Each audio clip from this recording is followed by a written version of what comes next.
ایک ہے جو مداربت شرعی اعتبار سے ایک کاروبار کا طریقہ ہے، اور ایک یہ ہے کہ جو اسلامک بینکس کرتے ہیں۔ دیکھیں، مداربہ جو ہے یہ تو شریعت نے بیان فرمایا ہے۔ مداربہ یہ ہوتا ہے کہ ایک بندے کے پیسے ہوتے ہیں اور دوسرا بندہ کام کرتا ہے۔ مثال کے طور پہ کسی آدمی کو میں 10 لاکھ روپیہ دے دوں کہ بھئی آپ اس سے کاروبار کریں۔ اب وہ اس سے کپڑا خرید کے بیچتا ہے یا اس سے کوئی اور شے خرید کے بیچتا ہے، تو اب کیا ہوگا کہ میں جو ہے اس کا کہلاتا ہوں رب المال، مال کا مالک، اور وہ جو بندہ کام کرنے والا ہے اسے کہا جاتا ہے مضارب، یعنی کہ مداربت پہ کام کرنے والا۔ ایک اعتبار سے مجھے سلیپنگ پارٹنر کہیں گے، اسے ورکنگ پارٹنر کہیں گے۔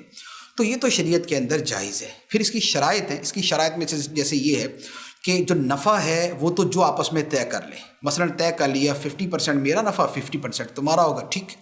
اور ایک یہ ہے کہ یعنی اس کو کم زیادہ کر لیا جائے تو بھی ٹھیک، لیکن جو نقصان ہوگا مداربت میں، جو نقصان ہوگا وہ صرف مال کے مالک کا ہوگا۔ مثال کے طور پہ 10 لاکھ روپیہ دیا، اس میں سے 5 لاکھ روپے ضائع ہو گئے، تو یہ 5 لاکھ روپے پورے کے پورے میرے ضائع ہوئے۔ ایسا نہیں ہے کہ 2.5 لاکھ روپیہ اس کا گیا، 2.5 لاکھ روپیہ میرا گیا۔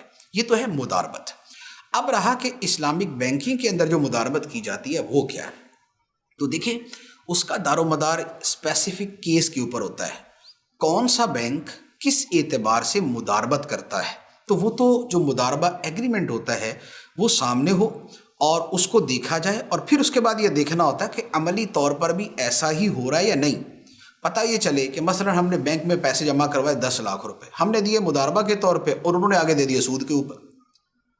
اب وہ سود پہ دے دیے، وہاں سے جو پروفٹ آیا آدھا انہوں نے رکھ لیا، آدھا ہمیں دے دیا، تو یہ کون سا مداربہ ہوا؟ تو لہذا جو اسلامک بینکنگ والے کرتے ہیں وہ کیا کرتے ہیں، یہ اس پہ ڈیپینڈ کرتا ہے کہ ان کا طریقہ کار پتہ ہو۔ تو اگر میں اس کا جواز یا عدم جواز بیان کروں گا تو میں تبھی کر سکتا ہوں کہ جب میرے سامنے وہ چیز ہو۔ تو فی الحال اس میں کچھ نہ کچھ کہیں نہ کہیں جو ہے وہ اس طرح کی چیزیں ہوتی ہیں کہ جو شرعی حدود اور احکام سے ٹکراتی ہیں۔